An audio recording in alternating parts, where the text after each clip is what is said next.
যে তাকওয়ার মতো একটা গুরুত্বপূর্ণ বস্তু নিজের মধ্যে পেয়ে যাবে সে বড় কামিয়াব। যদি তাকওয়াটা নিজের মধ্যে গড়ে নিতে পারি তাহলে সে হলো কামিয়াব।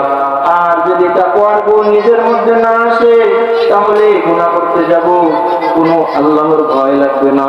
জিনা করতে যাব, আল্লাহর ভয় নাই। মদ খাইতে যাব, আল্লাহর ভয় অন্তরে আসবে না।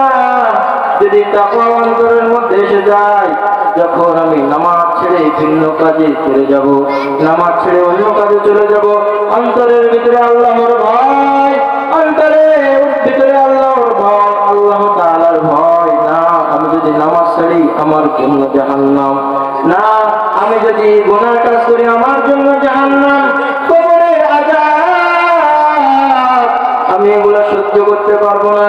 আল্লাহ তাআলার কহরিয়াত, জাহান্নামের ভয়, হাসরের ভয় তার অন্তরে থাকবে যদি তাকওয়ার গুণ এসে যায়।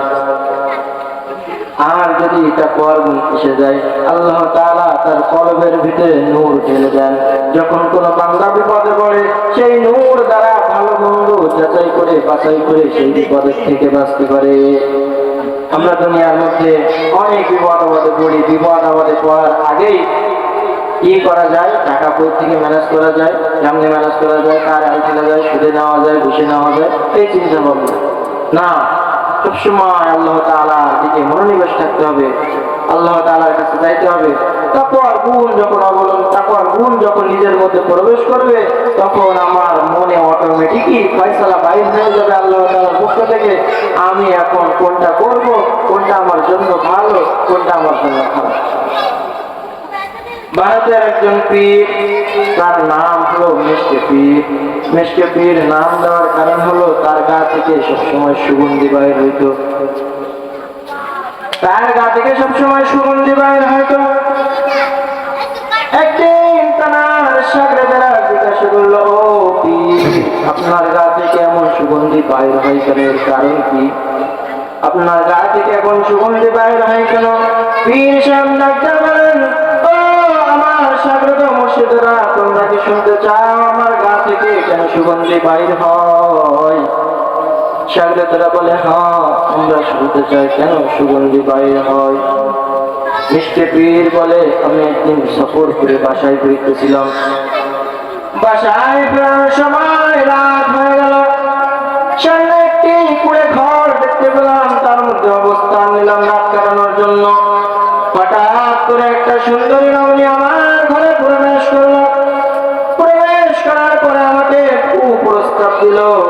রমণী আমাকে ডেকে বলে, যদি তুমি আমার সাথে আমার মনের ইচ্ছা পূরণ না করো তাহলে আমি বাইরে গিয়ে বলে দিব তুমি একটা খারাপ লোক। যদি তুমি আমার সাথে সময় না কাটাও তাহলে আমি বাইরে গিয়ে বলে যাব তুমি একটা খারাপ লোক, তোমার চরিত্র খারাপ। পীর সাহেব বড় বিপদে আল্লাহ তাআলার দিকে মনোনিবেশ করে বলে, আল্লাহ, ছোট থেকে আজ পর্যন্ত আমার জীবনে কোনো কলঙ্কের দাগ লাগে নাই, ছোট থেকে আজ পর্যন্ত আমার জীবনে কোনো কলঙ্কের দাগ লাগে নাই। আল্লাহ তুমি আমার এই বিপদ থেকে বাঁচা দাও। ওই ব্যক্তি পীর বড় তাকওয়াবান, আল্লাহ তাআলার ভয়। মহিলার সাথে খারাপ কাজ করলে জাহান্নাম। না না, মহিলার সাথে খারাপ কাজ করা যাবে না। আল্লাহ তাআলার দিকে রুজু হয়ে গেল। আল্লাহ তাআলা বলেন, ইয়া আইয়ুহাল্লাযীনা আমানু ইন তাত্তাকুল্লাহা ইয়াজআল লাকুম ফুরকানা।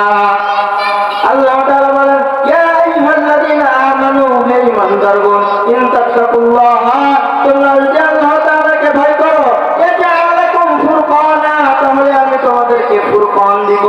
মা মানাল ফুরকান, তাফসীরের কিতাবের ভিতরে আসছে, আল ফুরকান হুয়া নূরুন মিন ইলাহ।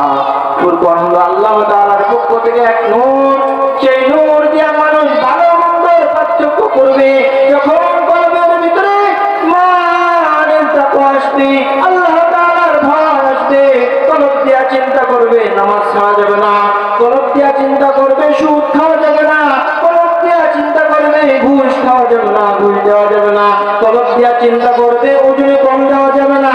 আমি যদি ওজনে কম দেই আমার মালিক আমাকে ছাড় দিবে না, আমি যদি নামাজ ছেড়ে দেই আমার মালিক আমাকে ছাড় দিবে না, আমি যদি জমির মায়ের ফেলি আমার মালিক আমাকে ছাড় দিবে না। এই ভয় যখন অন্তরে আসবে তখন সে ভালো এবং মন্দের ভিতরে পার্থক্য করতে পারবে। দিলের ভিতরে তাকওয়া আল্লাহ তাআলার ভয়, নামাজ ছাড়বো না, রোজা ছেড়ে দিব না, জাকাত খরচ হইলে জাকাত দিয়ে দিব। অন্তরের ভিতরে এমন ভয় যখন থাকে তখন সে ভালো মন্দের পার্থক্য করতে পারে। পীর সাহেব আল্লাহর দিকে মনোনিবেশ করে আল্লাহর সাথে কথা বলার জন্য চেষ্টায় পড়ে গেলেন। হঠাৎ করে পীর সাহেবের অন্তরের ভিতরে একটা গুরুত্বপূর্ণ একটা কথা উঠে গিয়ে উঠলো।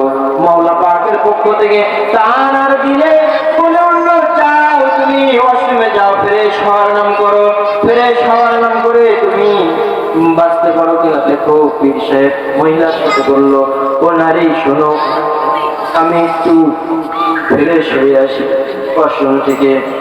মহিলার সাথে বললো, আমি একটু ফ্রেশ হয়ে আসি ওয়াশরুম থেকে। নারী বলল, ঠিক আছে, যাও যাও, সুন্দর করে ফ্রেশ হয়ে আমার কাছে আসো। পীর সাহেব চলে গেল বাথরুমের ভিতরে, ওয়াশরুমের ভিতরে ফ্রেশ হওয়ার জন্য।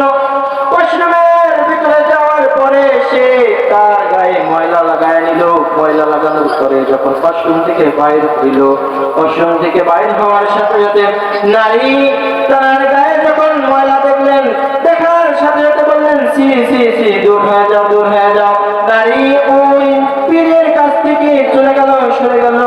পীর সাহেব আল্লাহ তাআলার শুকরিয়া আদায় করে গোসল করে সুন্দর করে পরিষ্কার হয়ে সিজদায় পড়ে গেল। সিজদায় পড়ে মাওলা পাকের কাছে কান্না করে আল্লাহ বলে ডাক দিছে।